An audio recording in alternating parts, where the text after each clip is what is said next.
Data center mengkonsum 2% dari total energi global.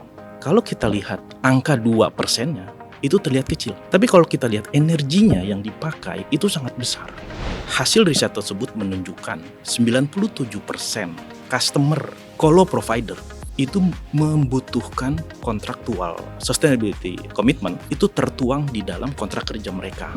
Biasanya konsultan user memilih chiller water cool itu karena ngejar efisiensi. Tapi di teknologi sekarang ini, air cool pun sudah bisa menghasilkan energi efisien yang bagus untuk cooling system. Ya? Sudah mampu dalam hal penggunaan refrigeran. Ini impact-nya besar terhadap industri data center karena kita tahu energi kedua yang besar di data center adalah cooling. Karena apabila kenaikan suhu bumi sudah tereskalasi di atas 1,5 bahkan 2 derajat, maka bumi ini menjadi tempat yang tidak kondusif untuk ditinggali. Pemerintah juga sudah mengeluarkan regulasi bahwa pemerintah menargetkan pada tahun 2040 nanti itu harus ada pengurangan penggunaan refrigeran CFC sampai 80%. Pemerintah Indonesia juga bisa mengikuti regulasi-regulasi global yang ada terkait sustainability dan secara spesifik bisa juga mengembangkan regulasi untuk spesifik segmen bisnis terkait. Salah satunya juga adalah data center. We believe at Schneider that the access to energy is a fundamental human right for everyone on this planet. And at the same time, climate change is probably the biggest challenge of our generation. We are the first generation to know. We are the only generation that can solve it, because after our generation it's going to be too late.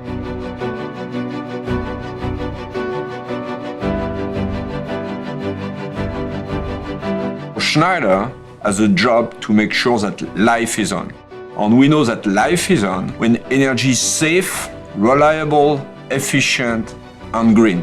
The next frontier will be, of course, to connect our web of customers together with our millions of energy and automation objects around the world. I tell you that everybody at Schneider is passionate about this equation, supplying energy to everybody and making sure this planet is sustainable. This is where I see the next step of our collective productivity.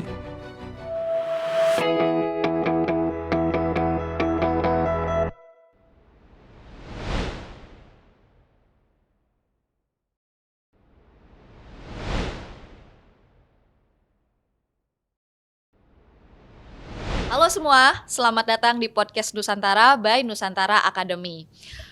Hari ini merupakan episode ke-9 dari season kedua dan saya Dewi Gita Wulandari yang akan menjadi host pada episode kali ini.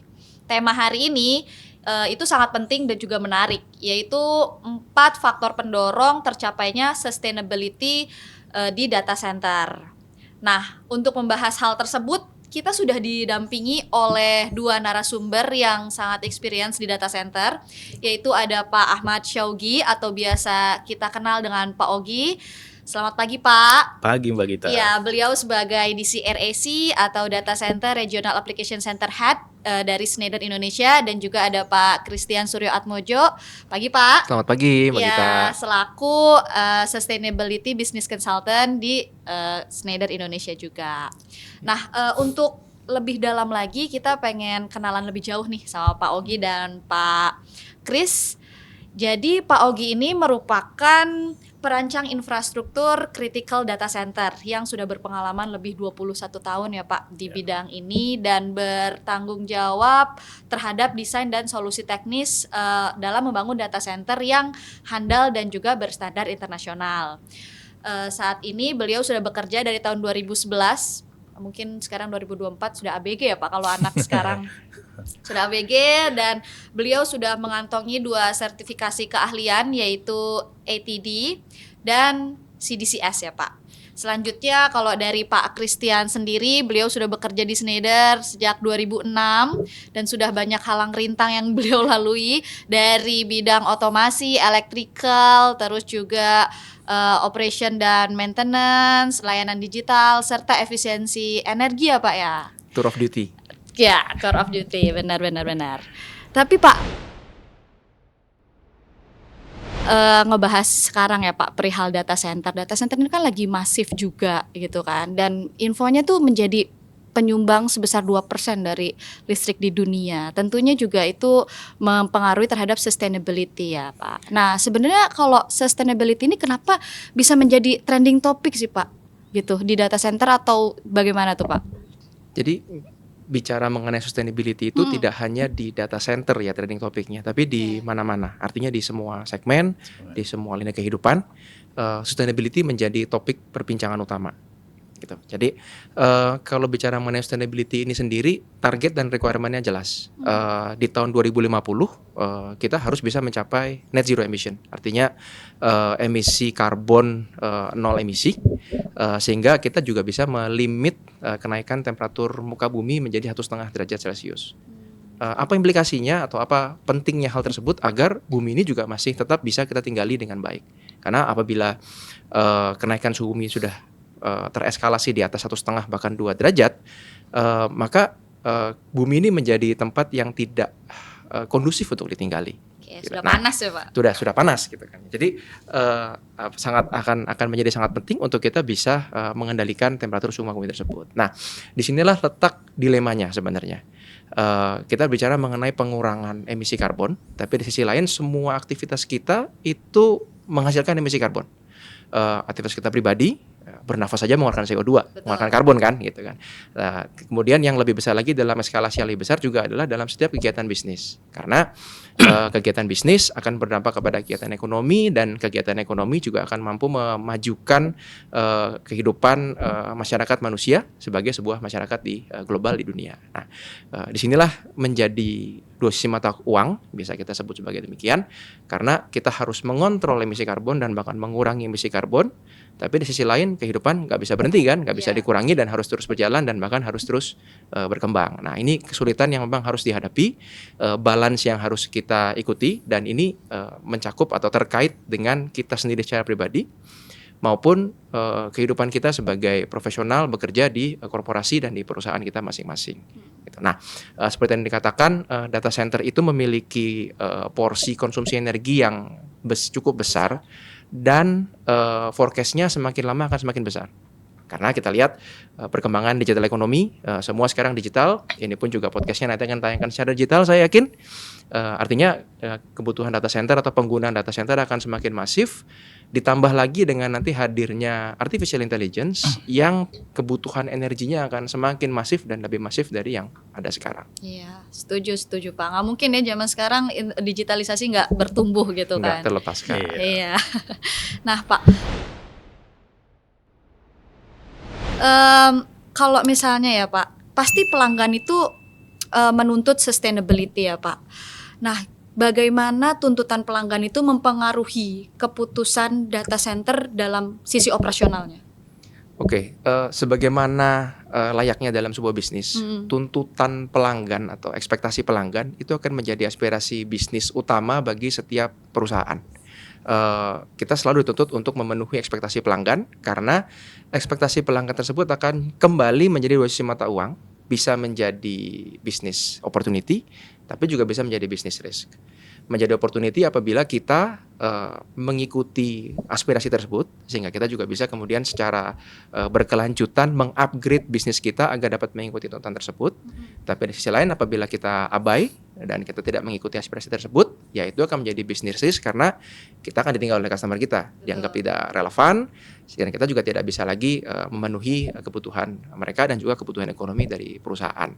Nah, dalam konteks ini tuntutan pelanggan akan membuat operator data center juga seharusnya masuk ke dalam dunia sustainability dan memenuhi aspirasi yang diminta oleh pelanggan tersebut. Nah, ini dinamakan sebagai, kalau kita lihat, dinamakan sebagai race to net zero. Jadi ini artinya adalah sebuah perlombaan, karena tadi kita sudah bicara bahwa waktu atau time frame-nya itu tetap tahun 2050. More or less gitu ya, tetapi itu juga bukan suatu yang bisa digeser seenaknya gitu ya, karena climate scientist juga sudah berkata demikian. Artinya kita punya deadline yang fix tahun 2050, artinya semakin cepat kita memulai akan semakin baik buat kita, karena kita juga memiliki waktu atau time frame yang lebih panjang.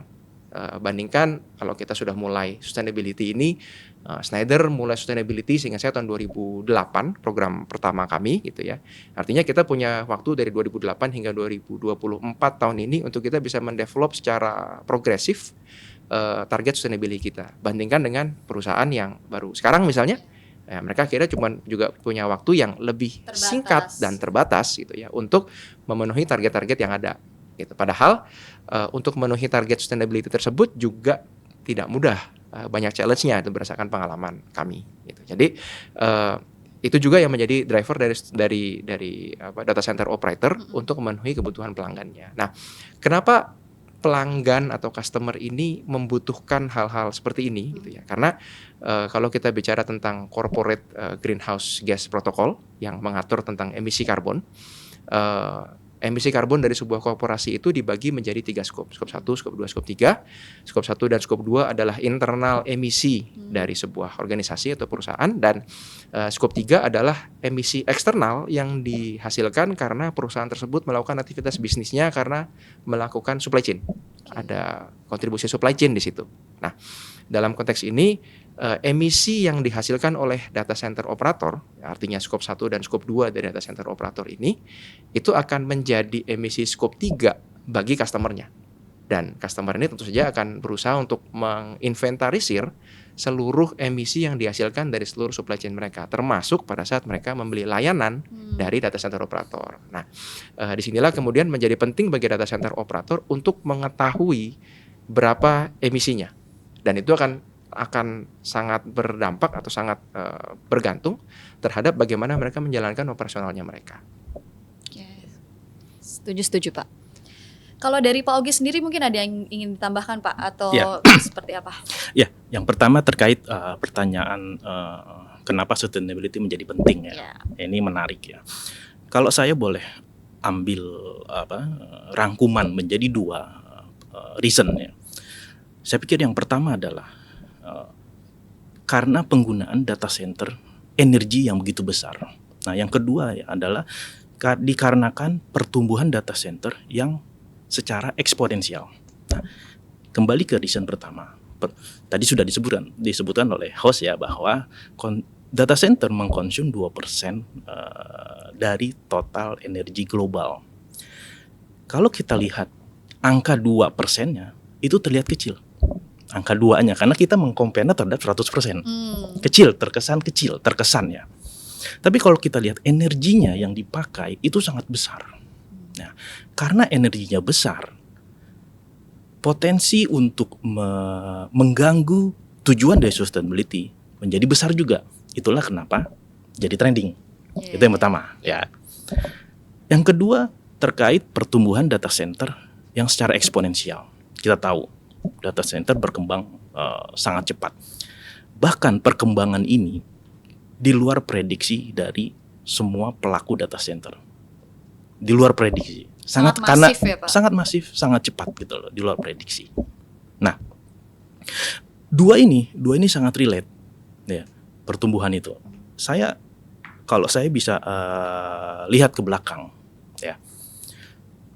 Dulu sekitar tahun 2014, 2015, proyek kami misalkan, ketika kami menjual satu unit UPS 300 kVA, 400 kVA, itu sudah gede banget saat itu. Udah ngerasa tim kita udah sukses banget bisa menjual UPS 300-400 kVA. Tapi kalau kita lihat sekarang, itu kecil. 300 kVA UPS itu kecil. Middle class lah ya Pak? Bisa dibilang middle class atau bahkan small. Oke. Ya, UPS sekarang itu kita bicaranya megawatt.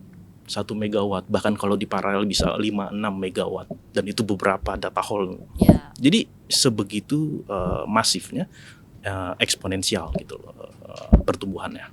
Nah, tapi dua ini saya melihat punya relasi yang kuat karena trending ini setidaknya bisa men-trigger pelaku data center atau semua stakeholder yang terkait untuk meningkatkan awareness mereka terhadap kebutuhan sustainability ini. Jadi sustainability ini kita nggak bisa nunggu, harus dilakukan sekarang gitu loh. Dengan adanya trending tersebut, awareness-nya akan meningkat. gitu. Ya, ya betul sih Pak. Saat sekarang ini nggak mungkin lah ya kita tidak bertumbuh secara masif untuk Betul. data center sendiri ya. Betul. Nah, dari banyaknya pertumbuhan tersebut, terus juga pentingnya sustainability, pasti pelanggan yang akan datang ke data center itu meminta komitmen, Pak. Betul. Komitmen terhadap sustainability ya. Nah, bagaimana pelanggan tersebut bisa mendorong komitmen terhadap data center mengenai sustainability itu, Pak? Jadi data center tersebut bisa berkomitmen nih bahwa kita bisa menyediakan sustainability yang baik gitu. Nah itu mungkin bisa dijawab oleh Pak Christian mungkin ya. Nah, baik, kalau kita bicara mengenai tuntutan dari pelanggan akan sustainability, ini bicara tentang keterbukaan informasi. Oke. Bagaimana operator data center bisa memberikan informasi yang akurat kepada calon pelanggannya tentang berbagai aspek metrik sustainability yang dibutuhkan oleh pelanggan. Ya, jadi tapi sayangnya di Indonesia kita bicara transparansi terkait data emisi itu memang belum menjadi satu poin utama. Artinya masih sebatas voluntary. Dan itu sendiri juga belum menjadi sebuah kebutuhan utama yang menjadi business driver. Let's say business driver atas dasar pemilihan supplier, saya melakukan pemilihan atas dasar emisi, data emisi yang lebih rendah dari sebuah organisasi untuk saya dapat memutuskan untuk bekerja sama dengan operator tersebut, penyedia tersebut gitu ya. Jadi memang ini masih belum menjadi satu imperatif yang utama. Tetapi hal ini kita lihat akan terus berevolusi karena Indonesia sebagai bagian dari market global juga tidak bisa menghindarkan dirinya dari kerjasama atau supply chain global. Kita masuk dalam rantai pasok global, kita banyak masuk barang jadi atau setengah jadi secara global. Kita juga punya aktivitas ekspor yang artinya kita juga berhubungan dengan masyarakat komunitas global yang mereka sudah mensyaratkan tentang keterbukaan data emisi ini. Jadi hal ini tentunya dilihat sebagai sebuah peluang kalau saya boleh katakan. Artinya di Indonesia juga secara lambat laun akan masuk ke arah sustainability dengan keterbukaan data emisi atau data sustainability yang menjadi lebih tinggi permintaannya dibanding sebelumnya. Intinya dari setiap pelanggan pun harus aware ya terhadap keterbukaan data tadi ya Pak ya. Keterbukaan data sekaligus bagaimana kita juga bisa menginventarisir data yang terkait dengan dampak operasional kita terhadap lingkungan. Jadi tidak hanya soal membuka data, tapi juga kualitas data, matriks yang dipertimbangkan seperti apa, yang kemudian berkorelasi terhadap operasional kita dan menjadi matriks yang dipertimbangkan oleh customer. Sebelum memutuskan kerjasama ya. Yes. Oke. Kalau dari Pak Ogi sendiri Pak, seperti apa? Kalau boleh saya garis bawahi beberapa poin dari Pak Christian ya terkait sustainability commitment. Jadi ini pentingnya untuk kita memulai kontraktual sustainability commitment. Nah, kalau kita melihat riset yang dilakukan oleh 451 Research, itu hasil riset tersebut menunjukkan 97% customer colo provider itu membutuhkan kontraktual sustainability commitment itu tertuang di dalam kontrak kerja mereka. Nah, itu jelas bahwa kebutuhan akan komitmen itu ada di pasar, ya kan? Menjadi umum kalau kebutuhan itu ada di pasar, otomatis pemain data center, colo provider akan berlomba-lomba untuk menuju ke sana. Ya. Satu poin juga bahwa memang riset tersebut dilakukan di global, ya, bukan spesifik ke Indonesia. Ya. Tapi satu yang menarik bahwa negara Indonesia ini kan negara berflower, ya, negara berkembang. Ya. Apa yang terjadi di luar seringkali sooner or later akan masuk ke Indonesia, gitu loh. Negara berkembang ya kita tahu kecenderungannya ikut-ikutan, jadi follower, ya. FOMO. Ya, FOMO, ya kan? Itu bahasa saya banget tuh, generasinya. Cocok ya generasinya. Cocok, gitu, FOMO. Nah, Ini bagus gitu loh. Dengan trigger tersebut yang tadi saya sampaikan juga bahwa at the end awareness terhadap sustainability pasti akan meningkat pesat. Gitu. Oke. Sebenarnya memang efek dari adanya kontraktual tadi yang mendorong ya adanya kebutuhan sustainability itu kan, seperti itu. Ya, betul. Nah, Pak, kalau misalnya tadi berbicara mengenai data ya, Pak, berarti ada hal yang bisa terukur, terhitung. Nah, sebenarnya tuh standar atau KPI matrix dari sustainability itu seperti apa nih, Pak? Oke, saya balik ke ada jumlah lama gitu ya. Kita tidak bisa menganalisa apa yang kita tidak ukur. Betul. Jadi artinya kita perlu melakukan pengukuran, kita perlu melakukan sebuah baseline.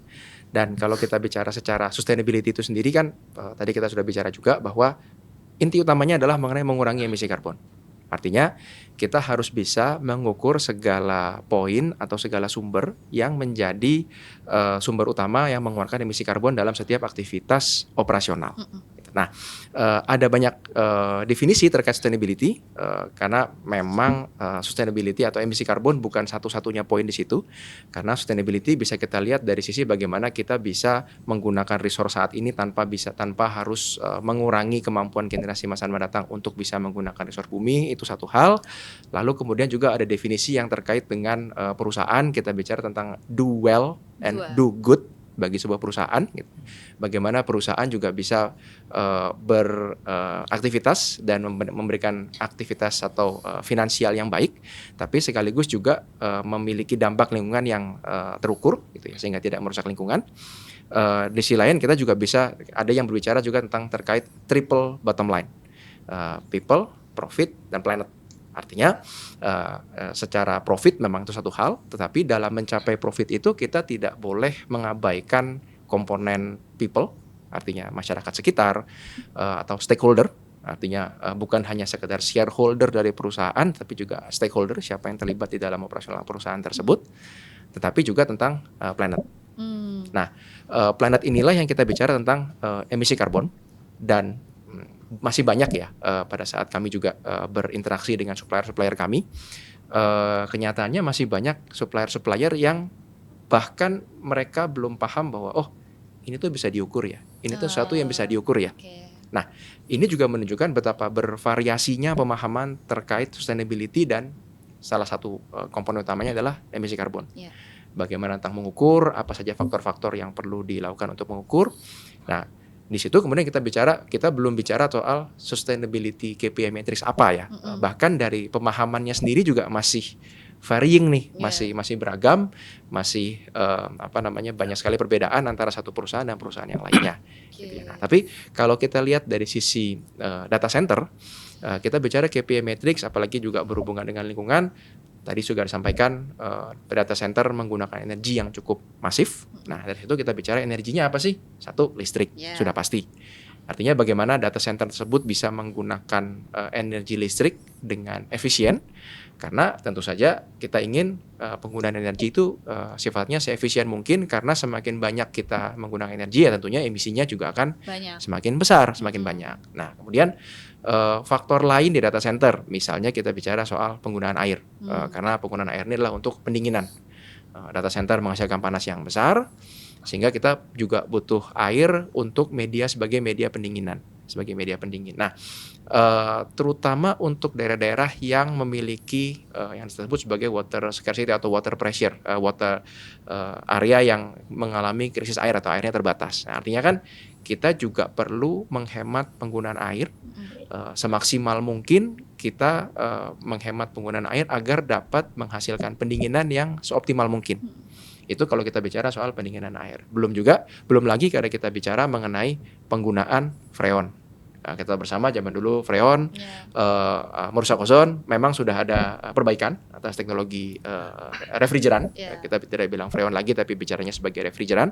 Tetapi tetap saja refrigeran itu sendiri juga memiliki komponen terhadap emisi karbon dan pemanasan suhu bumi. Artinya matriks-matriks tersebut menjadi matriks penting yang harus diperhatikan dari sisi operasional data center. Salah satu hal yang paling utama mungkin adalah PUE, PUI.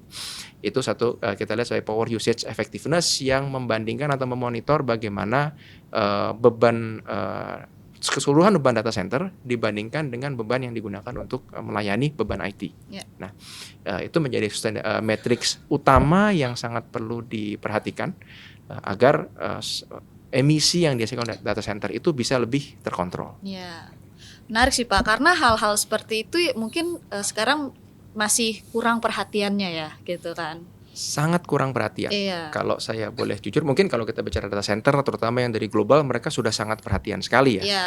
Tetapi kalau kita bicara ekosistem di Indonesia, energi efisiensi itu masih sangat rendah sekali awareness-nya. Bukan hanya di data center mungkin lebih major Betul. karena mereka terekspos kepada bisnis yang juga lebih global gitu ya. Tetapi di segmen-segmen yang lain juga awareness di Indonesia, di ekosistem Indonesia itu juga masih sangat rendah terkait energi efisiensi. Kita tentunya sudah sangat bosen gitu ya dengan tempelan di dinding yang ngomong matikan lampu bila tidak digunakan. Tapi ya masih sering ada juga gitu kan. Matikan AC bila mendekat ruangan. Sama juga kita sering melihat, masuk ruangan dingin banget nih AC-nya gitu ya. Masih sering terjadi seperti itu gitu. Artinya kita melihat bagaimana awareness di energi efisiensi di Indonesia juga masih kurang ya gitu. Nah, kalau dari Pak Ogi sendiri mengenai KPI matrix ini seperti apa Pak? Ya, kalau kita bicara metrik, sebenarnya banyak metrik yang ada untuk mengukur level sustainability-nya. Gitu loh. Tapi di global itu ada 5 metrik utama. Yang pertama adalah penggunaan energi, yang kedua emisi karbon, yang ketiga penggunaan air, yang keempat pengolahan limbah, yang terakhir adalah lokal ekosistem. Bagaimana activity kita berpengaruh terhadap lokal ekosistem yang ada gitu loh. Nah, saya tidak akan bahas semua, mungkin akan panjang ceritanya, tapi ada 2 matriks yang saya pikir saya perlu meng-highlight ini. Nah, yang pertama soal metrik penggunaan energi. Ya. Di tahun 2007, organisasi Green Grid itu memperkenalkan satu metrik efisiensi energi atau penggunaan energi yang disebut tadi Pak Christian sudah sebutkan, itu PUI. Apa itu PUI? Ya saya perlu sampaikan karena audiens kita kan beragam ya. Betul. Mungkin nggak semuanya dari data center ya kan. PUI adalah Power Usage Effectiveness. Ya, PUI akan mengukur seberapa besar energi yang masuk ke data center dibanding dengan energi yang efektif digunakan oleh IT load. Itu PUI. Bagaimana cara mengukurnya? Itu di 2007 diperkenalkan. Nah, sebelum 2007 itu orang-orang tidak peduli dengan efisiensi energi karena tidak ada metriknya, ya kan? How to measure-nya belum ada. Orang tidak tergerak untuk memikirkan energi. Nah, tapi setelah 2007 tersebut, karena sudah ada metrik PUI, orang menjadi fokus terhadap efisiensi energi, ya kan? Tujuan sustainability jadi sudah align dengan aktivitas tersebut. Nah, seiring dengan itu juga di tahun 2002 Uptime Institute melakukan survei terhadap data center besar terkait PUI. Nah, hasil survei tersebut menunjukkan PUI dari data center besar yang ada di dunia sudah improve dari 2,5 menjadi 1,5 PUI. Kita bisa bayangkan, ya kan? Signifikan. Katakan begini, PUI 2,0 itu artinya dari 1 kW IT load diperlukan 2 kW energi. Itu kalau 2,0. Bayangin kalau 2,5, lebih tinggi lagi energi yang diperlukan untuk menggerakkan, mengoperasionalkan 1 kW IT load. Nah, dari survei Uptime itu menunjukkan sudah ada improve yang signifikan di tahun 2002 setelah adanya metrik PUI tersebut. Ya, ini sangat bagus. Nah, yang kedua yang mau saya highlight adalah penggunaan air. Ya, konservasi water, penggunaan air dan lain-lain itu. Nah, kita sebagai manusia tentu saja memerlukan air, ya kan? Apalagi generasi kita selanjutnya. Jangan sampai kita menghabiskan air saat ini, generasi kita tidak punya air untuk Nggak kebagian kehidupan air. mereka. Ya, itu tujuan sustainability salah satunya itu kan. Oke. Penggunaan air ini sangat penting. Tadi Pak Christian sudah sampaikan. Teknologi cooling salah satunya adalah menggunakan media air sebagai media pendinginan. Ya kan? Nggak cuma di data center. Industri lain, building, rumah sakit dan lain-lain juga memanfaatkan media tersebut untuk cooling system. Nah, ini menjadi penting. Kenapa? Kalau saya bisa sampaikan satu use case mengenai penggunaan air ini ya. Nah, di salah satu project kami, di customer kami ini Hypercolo dari global ya, bukan lokal. Hypercolo ini ya lokasinya di Jakarta area ya. Ya, saya tidak perlu sebutkan nama customernya. Saya juga tidak sebutkan lokasinya ya. Padahal itu di Bekasi. Saya ulang. Saya ulang nih. Saya nggak sebutkan nama customernya ya, karena kalau saya sebutkan lokasinya aja mungkin semua pemain data center udah tahu itu apa ya. Padahal itu di Bekasi. Betul. Oke, nah di project tersebut kami mendeliver chiller sistem air cool. Ya, kalau kita bicara sistem chiller itu umumnya dipakai dua. Yang pertama adalah sistem air cool, yang kedua sistem water cool. Yeah. Nah, kalau dia sistem air cool itu penggunaan airnya sedikit, water cool penggunaan airnya banyak. Kenapa water cool lebih banyak penggunaan air? Karena sirkuit waternya ada dua. Kalau water cool, yang pertama ada sirkuit tertutup, yang kedua ada sirkuit terbuka, open loopnya. Kalau water cool, nah karena dia open loop, penggunaan airnya lebih banyak karena air akan terbuang ke udara, ya kan? Artinya biasanya konsultan, user memilih chiller water cool itu karena ngejar efisiensi. Yeah. Tapi di teknologi sekarang ini itu air cool pun sudah bisa menghasilkan energi efisiensi yang bagus untuk cooling system. Ya? Sudah mampu. Use case-nya adalah di salah satu proyek kami itu yang di Hypercolo itu. Kami mendeliver 16 unit chiller dengan sistem air cool. Satu chillernya berkapasitas 1,1 megawatt. 16 unit, besar sekali. Nah, tapi poin pentingnya adalah desain building atau facility data center tersebut atau hypercolo tersebut sudah comply dengan kaidah-kaidah green mark-nya Singapura. Ya, levelnya gold certificate. Gold. Ya, gold. Artinya air cooled chiller pun bisa untuk mencapai satu target efisiensi tertentu dan contohnya sudah ada. Yeah. Gitu. Tentunya ketika instalasi chiller itu juga kan kita memperhitungkan aspek-aspek yang lain ya Pak ya. Betul. Untuk mencapai efisiensi yang diminta gitu. Ya. Nah Pak, sustainability ini sudah menjadi obrolan dan juga topik yang selalu dibahas ya. Pasti ada pegangan atau regulasinya toh. Nah, ini kita ngikut kemana nih untuk regulasinya? Sedangkan di Indonesia sendiri pasti ada regulasi dari pemerintah. Nah, bagaimana nih di data center itu bisa menavigasi persyaratan pelaporan ESG atau Environment, Social and Government yang diwajibkan pemerintah gitu. Seandainya belum ada, yang sudah berjalan ini seperti apa umumnya di data center? Seperti itu sih Pak. Nah, kalau kita bicara tentang persyaratan pelaporan ESG di Indonesia pasti mengacunya pada peraturan OJK nomor 50 tahun 2017 yang kemudian mensyaratkan perusahaan-perusahaan terutama perusahaan terbuka yang terdaftar di Bursa Efek Indonesia untuk memiliki laporan sustainability yang menginformasikan kepada para stakeholder tentang bagaimana dampak mereka terhadap lingkungan.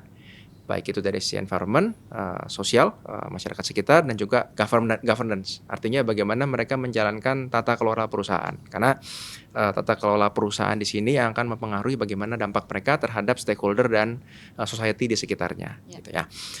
Tapi peraturan ini tidak mengatur secara spesifik untuk data center segmen. Artinya ini masih berlaku secara global, General lah ya. general, perusahaan publik, apapun segmen bisnisnya, selama dia adalah perusahaan publik, dia harus mengeluarkan laporan sustainability sebagai sebuah laporan yang dipersyaratkan oleh Bursa Efek dan diatur dalam peraturan OJK.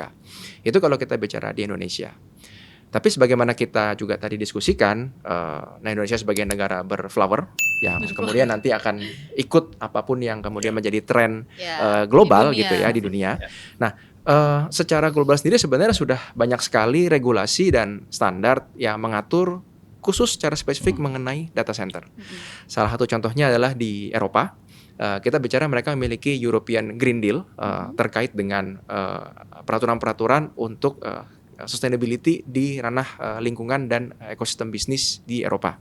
Dan salah satu turunan dari European Green Deal tersebut adalah tentang energi efisiensi di data center, yang kemudian menetapkan standar dan sekaligus bukan hanya menetapkan standar, tapi juga sharing mengenai daftar best practices bagaimana sebuah data center operator itu dapat menjalankan sebuah data center yang efisien. Artinya bagaimana apabila sistem didesain seperti ini maka dapat menurunkan efisiensi dan penggunaan energinya menjadi sekian. Nanti saya yakin Pak Ogi akan bisa memiliki use case yang lebih banyak terkait hal tersebut. Ya, tetapi dari sisi European regulation sendiri mereka mensyaratkan ini adalah regulasi yang harus diikuti, target yang harus dicapai. Tetapi di sisi lain mereka juga memberikan solusi atau jalan keluarnya. Gitu. Itu kalau kita bicara di Eropa. Mungkin kita bilang, Eropa relatif jauh, kemudian iklim dan environment-nya berbeda dengan kita, iklim bisnisnya pun belum mature, iklim sustainability pun belum mature, mungkin nggak cocok dengan kita, Tetapi yang terdekat dengan kita deh di regional di Singapura, Singapura. Itu juga iklimnya sama dengan kita, dan mereka juga mempunyai challenge yang jauh lebih besar dari kita. Secara land bank atau secara luas negara mereka sangat kecil, jauh lebih kecil dari kita. Secara energy resources juga mereka tidak semelimpah kita, Terbatas ya, Pak. sangat terbatas sekali gitu ya. Jadi ini membuat mereka dalam tekanan yang besar. Padahal di sisi lain tadi kita juga sudah bicarakan bahwa ya data center ini kebutuhannya akan semakin lama semakin meningkat karena ya digital ekonomi, digital entertainment, berbagai hal semua akan masuk ke ranah digital dan membutuhkan data center. Nah, di Singapura sendiri mereka dari tahun 2011 mereka sudah mengeluarkan yang disebut sebagai Singapore Standard for Green Data Center tahun 2011. Artinya mereka sudah mencanangkan bahwa data center ini akan menjadi sebuah energy consumer yang besar. Dan oleh karena itu dia juga harus diatur atau diregulasikan agar pemanfaatan energinya juga bisa seefisien mungkin. Karena ya seperti yang kita sampaikan, resource-nya terbatas, artinya kan ini juga jadi quote-unquote rebutan antar pengguna energi. Kalau ada satu lebih besar, energi data center-nya terlalu besar, yang lain bisa nggak kebagian. Atau bahkan yang lain kebagian tapi harganya jadi lebih mahal. Nah itu kan juga nggak balance dan akan merugikan bagi ekonomi mereka. Itu tahun 2011 mereka mengeluarkan itu. Dan yang menarik ini juga hubungannya dengan energi efisiensi dan PUE yang tadi dijelaskan oleh Pak Ogi. Tahun 2013 mereka mengupgrade Green Singapore Green Data Center ini dengan memasukkan komponen ISO 50001 Energy Management System. Artinya ini membuat Singapore Green Data Center ini memfokuskan pada penggunaan energi dan bagaimana sebuah data center operators perlu memperhatikan pemanfaatan energinya dan memastikan bahwa penggunaan energi mereka seefisien mungkin dan menunjukkan progres penghematan year over year. Itu adalah esensi dari ISO 50001 terkait Energy Management System. Belum lagi yang perkembangan yang terakhir, kita lihat mereka Singapura juga mengeluarkan regulasi tentang Tropical Green Data Center. Tropical Green Data Center Standard di Singapura ini mereka meregulasi bagaimana sebuah data center bisa dijalankan dengan mengadopsi iklim tropis. Jadi lebih sesuai dengan iklim tropis, karena tadi kita bicara bahwa di Eropa mungkin mereka 4 musim, kadang-kadang ada perlu cooling, kadang-kadang ada waktu yang perlu heating, sementara di sini tidak terjadi. Di Indonesia, di negara tropis, pasti selalu perlu cooling. Tidak mungkin kita perlu heating gitu ya. Tidak pernah ada kondisi di mana kita perlu heating. Dan artinya kan itu data center menghasilkan heating yang perlu kita buang, dan heating panas tersebut akan lepas ke lingkungan sekitar. Nah, ini memperlihatkan juga bagaimana Singapura juga melihat data center di Eropa regulasinya demikian, tapi kami juga mengadopsi regulasi yang lebih cocok dengan iklim kami, iklim tropis di mana kami beroperasi. Ya. Kita sudah berbincang lama ya Pak. Mungkin bisa kalau mau minum dulu nih. Kita udah ngobrolnya udah lumayan, udah banyak ya. Udah dalam banget ya. Udah lumayan. Sampai lupa minum ya. Minum kita. Kita harus tetap terhidrasi lah, Pak.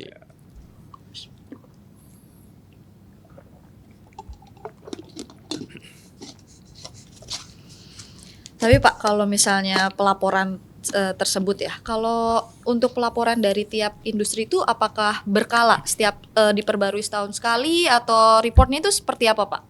Ya, jadi kalau di Indonesia memang setiap tahun. Setiap tahun. Kita harus semua perusahaan terbuka yang diperjualbelikan di Bursa Efek Indonesia itu semua harus mengeluarkan sustainability report setiap tahun. Setiap tahun ya. Siklusnya bersama dengan annual report atau laporan tahunan, laporan keuangan mereka. Bukan laporan kuartal, karena biasanya kan ada yang juga mengeluarkan laporan kuartal. Tetapi ini siklusnya adalah tahunan. Annual ya. Ya, annual.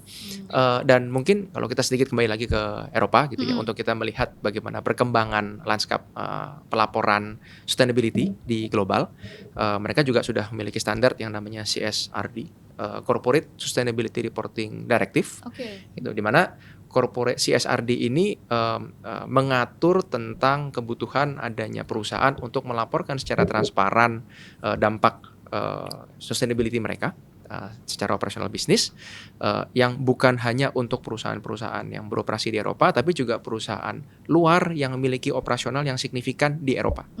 Artinya bahkan bukan hanya terkait perusahaan yang asli Eropa sendiri, tapi perusahaan luar yang punya operasi yang signifikan di Eropa, mereka juga ingin tahu dampak operasional kalian terhadap lingkungan kami di Eropa seperti apa gitu ya. Jadi itu evolusi regulasi yang tentunya sangat menarik. Dan kita perlu juga mengantisipasi apabila suatu saat regulasi tersebut juga diadopsi di Indonesia. Karena bagaimanapun di Indonesia juga ada perusahaan-perusahaan global yang juga beroperasi di sini, selain juga tentunya perusahaan-perusahaan lokal kita di Indonesia. Ya fair enough lah ya, untuk asing maupun lokal kita juga semua harus melaporkan gitu Pak. Karena semua punya dampak yang sama. Betul. Operasionalnya mengeluarkan emisi karbon. Aktivitas kita juga sama kan? Betul sekali. Jadinya kita mengeluarkan sama-sama mengeluarkan emisi karbon. Nah, kalau dari Pak Ogi sendiri tanggapannya seperti apa Pak mengenai regulasi ESG ini? Mengenai pelaporan ESG ini, kalau saya melihatnya dari sisi teknologi atau desain ya setidaknya apa yang saya sampaikan itu dari sisi atau sudut pandang ekspertis saya sebagai desain data centernya. Nah, kalau dari sisi teknologi, sebenarnya ada praktis yang penting juga untuk kita lakukan, yaitu penerapan software untuk memonitor atau manajemen data center. Nah, di dalam penerapan software tersebut itu memungkinkan kita yang pertama bisa memonitor penggunaan energi. Yang kedua juga bisa memonitor metrik sustainability yang lain. Contohnya adalah memonitor level emisi karbon dari industri data center.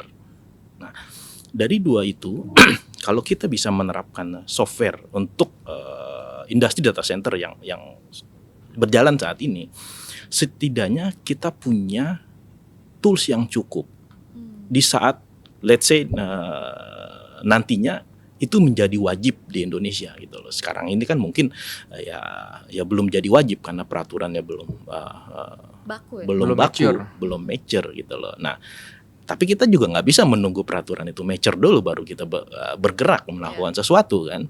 Jadi langkah dulu ketinggalan gitu loh. Jadi itu yang bisa kita lakukan di awal untuk mencoba mengaplikasikan software karena pendekatan software akan sangat efektif untuk memonitor sustainability, pada akhirnya bisa meng-create pelaporan tersebut. ESG Oke. tersebut. Berarti sebenarnya ada ya Pak software yang bisa me-report itu. Ada, kami dari Schneider Electric Oke. salah satunya. Oh, Bukan oke. mungkin kalau saya bisa sedikit tambahkan, mungkin bukan hanya sekedar ada ya, tetapi dalam konteks sustainability di mana kita perlu melaporkan emisi karbon yang dihasilkan dari setiap aktivitas kita, rasanya it will be impossible kalau kita nggak menggunakan software. Betul. Ya, Kalau kita masih menginventarisir emisi karbon dengan menggunakan cara tradisional Manual. seperti pencatatan manual, Ya, Load totally sheeting impossible. gitu ya. Iya, betul. karena ya akurasi datanya juga sangat dipertanyakan, Ya. ada error pembacaan dan lain sebagainya, itu semua membuat datanya tidak dapat dipertanggungjawabkan, kualitasnya terutama. Ya. Itu karena masih ada faktor human error di situ. Ya. Belum lagi kita bicara soal data tampering. Kalau kita mencatat skala secara manual, akan dengan mudah ya coret, ganti, itu akan sangat mudah.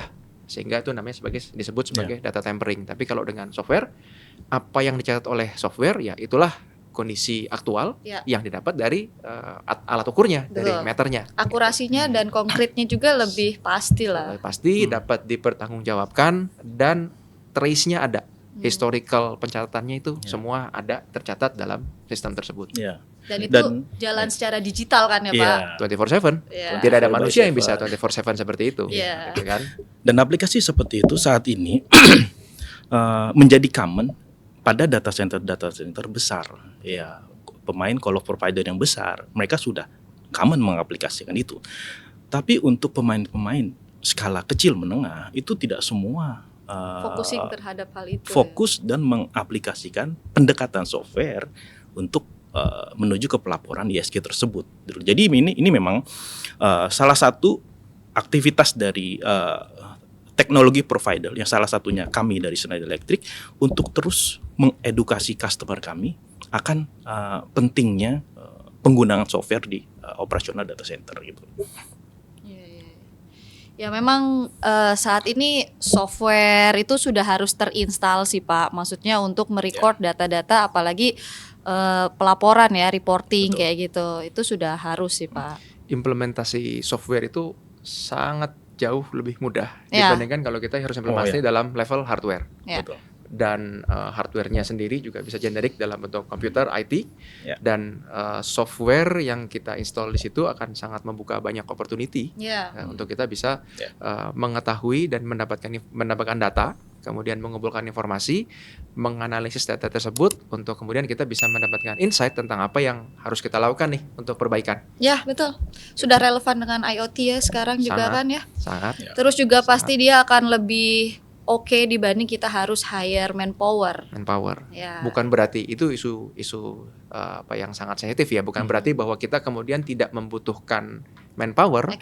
Bukan berarti kita tidak membutuhkan manusia.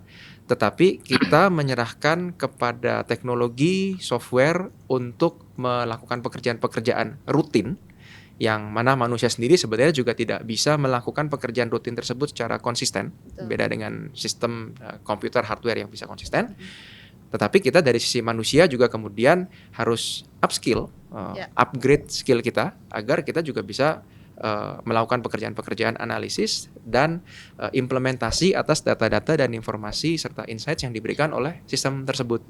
Gitu. Ya. Intinya lebih sangat mempermudah kerja kita Mempermudah. Ya. Nah, kalau misalnya Pak setelah ada software seperti itu, pastinya kan kita punya pengalaman nih terhadap data center itu sendiri mengenai regulasi kan. Bapak kiranya ada nggak salah satu use case mengenai regulasi pemerintah terkait percepatan pengurangan emisi karbon yang mempengaruhi data center di Indonesia? Mungkin ada satu story case yang bisa kita share gitu Pak.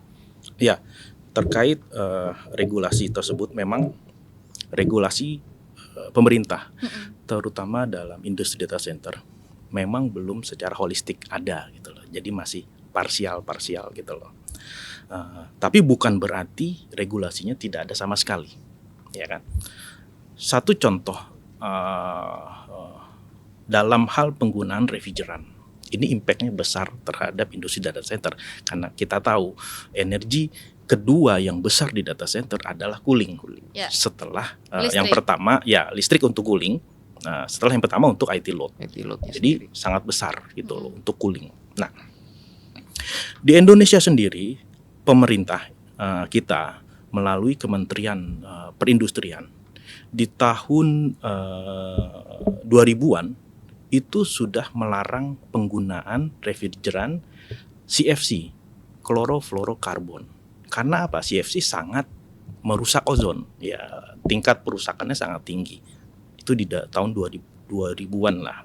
Nah, setelah itu di tahun 2014 pemerintah kita juga sudah melarang refrigeran yang HCFC, Oh, hasil. hydroklorofluorokarbon. Itu juga merusak ozon. Walaupun levelnya lebih rendah dari CFC yang sudah dilarang sebelumnya. Tapi sudah ada. Artinya pemerintah juga Ada menghasilkan ya, tren global nih. iya, mengikuti tren global dan juga mengeluarkan regulasi di 2014 sudah dilarang.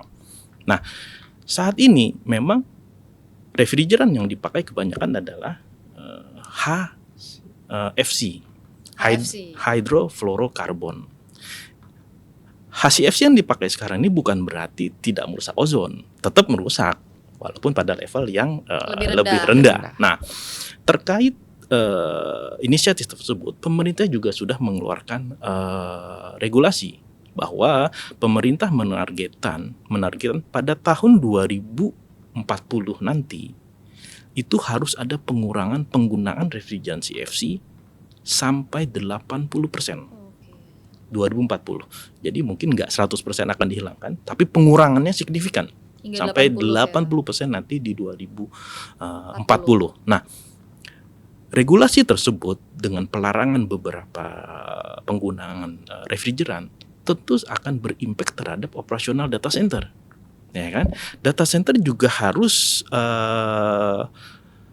berimprove gitu loh.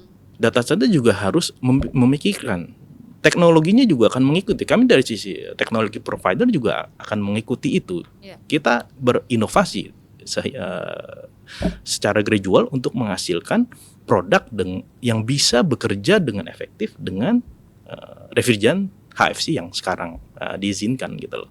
Dan dari sisi operasional data center juga akan berimpact, ya kan? Ketika satu refrigeran dilarang, berarti availability di pasar di Indonesia sudah akan mulai berkurang tuh. Sementara cooling system existing itu masih banyak yang memakai HFC yang tadi dilarang karena nggak bisa pelaku industri data center langsung merubah spesifikasi sistem coolingnya sesuai dengan regulasi tersebut. Pasti akan bertahap. Nah, itu juga akan pengaruh banyak. Kelangkaan refrigeran untuk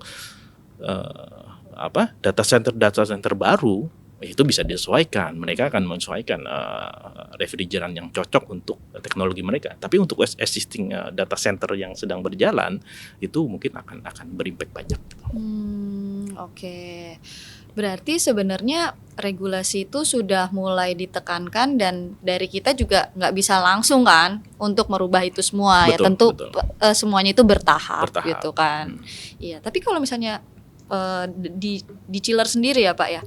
Kalau refrigeran R134A itu dia masuknya HFC atau HFC. Itu sudah termasuk HFC. HFC itu masih dipakai. Oh, itu masih dipakai. common sekarang Masih di common Indonesia. ya. Ya, mostly chiller kita masih pakai yang 134. Iya, 134A. Oke, Betul. oke. Dan itu sebenarnya juga menjadi testament gitu ya bahwa pemerintah di Indonesia juga siap untuk mengadopsi berbagai regulasi-regulasi di global terkait perkembangan teknologi seperti ini gitu. Artinya karena kan kita tahu pelarangan itu muncul karena Ada side effect-nya.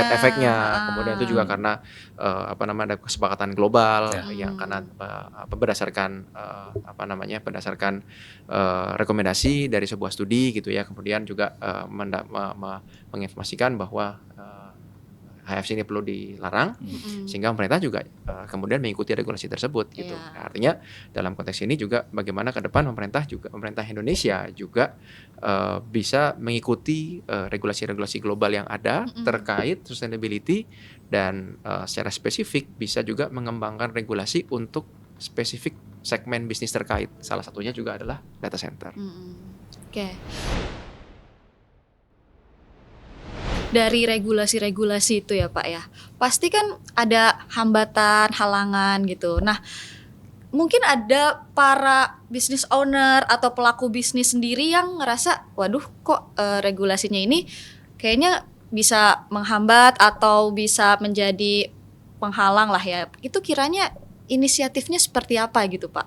Kalau dari sisi bisnis sendiri, mungkin Pak Kris bisa bantu jawab. Oke, yang tadi sempat saya sharing juga bahwa Schneider itu kan sudah memulai inisiatif sustainability-nya mulai dari tahun 2004 dalam konteks yang sangat simple, Sudah 20 sederhana. tahun lalu ya? Sudah 20 tahun yang lalu gitu ya. Bahkan waktu saya juga belum bekerja di Schneider. Gitu. Jadi memang sudah cukup lama dan artinya ini adalah evolusi yang terus dilakukan oleh Schneider karena kami juga concern terhadap bagaimana dampak operasional kami terhadap lingkungan sekitar dan society yang ada. Gitu. Nah, salah satu visi dari Schneider adalah bagaimana kita bisa mendecoupling atau memisahkan ketergantungan antara perkembangan ekonomi, perkembangan bisnis Schneider Electric, artinya revenue dan sebagainya, terhadap peningkatan penggunaan energinya. Artinya peningkatan bisnis dari Schneider Indonesia tidak perlu harus selalu diikuti oleh peningkatan emisi. Artinya itu menjadi visinya Schneider dan itulah yang menjadi guidance kami dalam kami terus untuk ikut dalam berbagai inisiatif sustainability, sekaligus kami juga menggunakan teknologi-teknologi kami agar kami juga bisa memastikan bahwa teknologi ini benar-benar berfungsi untuk menurunkan emisi karbon. Itu salah satu visi Schneider yang mendorong kami dan R&D-nya Schneider juga terus bergerak ke arah sana. Nah, salah satu bukti atau testamen yang paling membanggakan buat kami, salah satunya yang paling recent adalah di tahun 2024 ini oleh majalah Time, kami memenangkan penghargaan sebagai The Most Sustainable Company tahun 2024. Sekaligus juga kami juga memiliki use case di pabrik kami di Batam yang telah mendapatkan recognition dari World Economic Forum sebagai Industry Lighthouse 4.0. Tentang bagaimana kami mengimplementasikan transformasi digital, bagaimana kami mengubah pabrik tersebut dari yang sebelumnya manual menjadi otomatis, penuh dengan otomatisasi, dan kemudian bagaimana pabrik tersebut juga bisa bertransformasi menjadi sebuah pabrik yang paperless, artinya pertukaran informasi dilakukan secara seamless, transparan antar bagian, dan update-nya pun bisa terjadi secara real time. Nah, kalau kita menggunakan paper base kan pasti ada delay, ada jeda pada saat kita perlu menulis, kemudian menyampaikan surat ini kemudian perlu dibaca. Artinya kan ada delay di situ. Sementara sekarang pabrik kita sudah paperless, semuanya terotomatisasi, informasi sudah bisa secara transparan di-share antar bagian, termasuk juga salah satu use case-nya adalah bagaimana downtime peralatan di pabrik kami itu juga bisa ditekan atau dikurangi karena informasi mengenai kondisi peralatan juga kami monitor dan apabila terjadi breakdown maka informasi tersebut akan langsung disampaikan ke teknisi melalui gadget dan mobile yang ada di factory kami.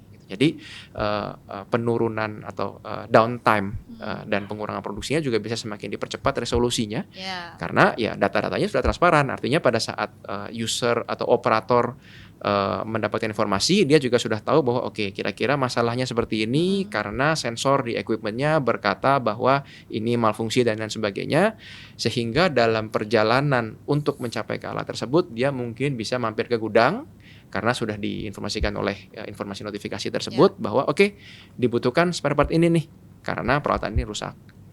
Dibanding dengan sebelumnya kita harus datang dulu, ngelihat dulu alatnya, melakukan sedikit troubleshooting, oh ternyata rusak, kembali lagi ke gudang, ambil spare part, kemudian ke lapangan lagi. Artinya kan itu kan butuh waktu yang lebih lama dibanding kalau kita semua lakukannya secara seamless. Berarti dia memang sudah dari software sendiri sudah bisa self diagnose ya. Yes. Jadi nanti teknisi datang langsung ke problem solvingnya. Betul. Jadi lebih cepat. Itu Betul. udah bisa memangkas 50% ya. Kira-kira demikian. Dan itu sendiri juga bukan suatu hal yang unik di industri kami, karena frankly speaking kami kan industri manufaktur ya. Hal tersebut bukan sesuatu yang unik di industri manufaktur, karena pasti di industri apapun konsep tersebut juga bisa diaplikasikan. Di data center, di building, di general industry, petrochemical industry atau high energy intensity industry. Konsep ini juga sama tentang bagaimana kita mengurangi downtime, karena kita mempercepat seluruh proses yang terkait di dalamnya, gitu. Proses identifikasi, kemudian penyebaran informasi, transparansi informasi, sekaligus mengenai proses troubleshootingnya. Gitu. Ya sebenarnya dari percepatan downtime tadi kan ada berpengaruh dari sisi ekonominya juga kan. Pastinya. Artinya produktivitas kami juga mau tidak mau secara tidak langsung akan terkerek gitu, karena downtime-nya menjadi lebih cepat. Kalau dari Pak Ogi sendiri gimana Pak? Ya, jadi kami di Schneider Electric sudah banyak inisiatif-inisiatif yang dilakukan terkait hal tersebut ya. Karena kami sebagai teknologi provider tentu harus bergerak cepat gitu loh untuk merespon kebutuhan pasar, terutama dari sisi inovasi teknologi, produk, solusi dan lain-lain. Nah, kebetulan juga hari ini bertepatan dengan satu event tahunan dari Schneider, yaitu Innovation Day ya, yang diadakan di Jakarta gitu loh. Nah, di sana juga kita menampilkan semua solusi Schneider terkait inovasi-inovasi teknologi yang kami punya gitu loh. Itu salah satu inisiatif yang kita lakukan untuk mengedukasi customer juga mengenai teknologi-teknologi terbaru. Nah, selain itu, kami juga berinisiatif untuk terus mengedukasi customer dalam hal practices data center yang mendukung efisiensi energi secara umum. Contohnya di dalam data center itu, kalau kita lihat 10 tahun, 20 tahun yang lalu, kalau boleh saya cerita sedikit, ini boleh ya, nostalgia boleh, sedikit ke nostalgia kita ke masa lalu ya. Ketika saya pertama kali bekerja di data center tahun 2003 ya. Ketika saya masuk ke data center, itu dinginnya luar biasa. Kita harus pakai jaket untuk masuk ke data center. Kalau enggak bisa masuk angin. Ya kan?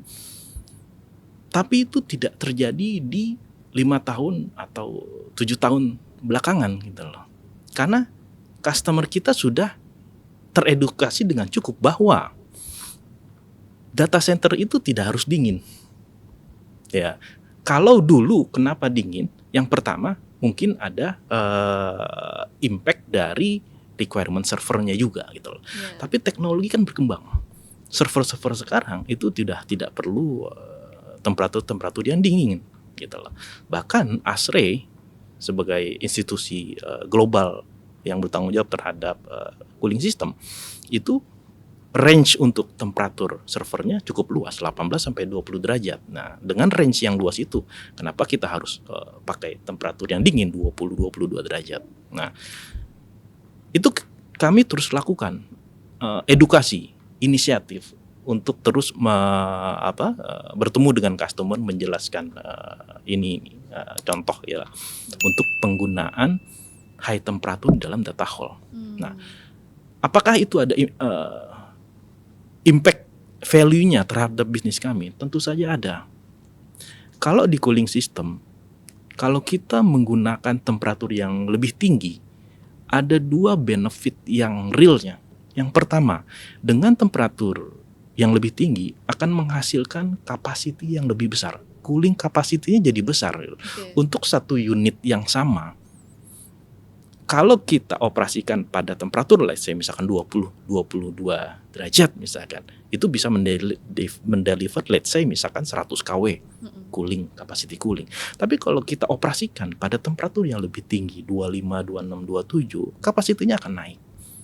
Itu tentu saja punya nilai bisnis terhadap bisnis kami di Electrix sebagai teknologi provider, sebagai yang punya barang. Capacity kita bisa mendeliver lebih banyak cooling capacity, ya kan? Dari efisiensi juga sangat jelas. Kalau penggunaan temperatur yang tinggi akan menghasilkan efisiensi yang sangat bagus. Nah, dari inisiatif tersebut ada satu use case yang menunjukkan bahwa Schneider terus melakukan terobosan-terobosan dalam hal teknologi supaya tetap bisa melayani pasar dengan layanan-layanan yang up to date. Pada bulan Maret 2024 tahun ini ya, di global itu Schneider Electric ada MOU dengan Nvidia.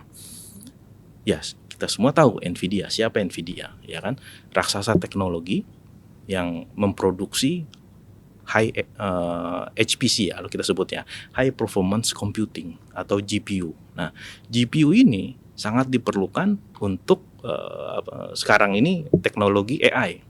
Ya kan, teknologi lagi booming nih. Betul. 2 tahun terakhir semua orang tiba-tiba membicarakan AI, membicarakan liquid cooling, lagi rame gitu loh.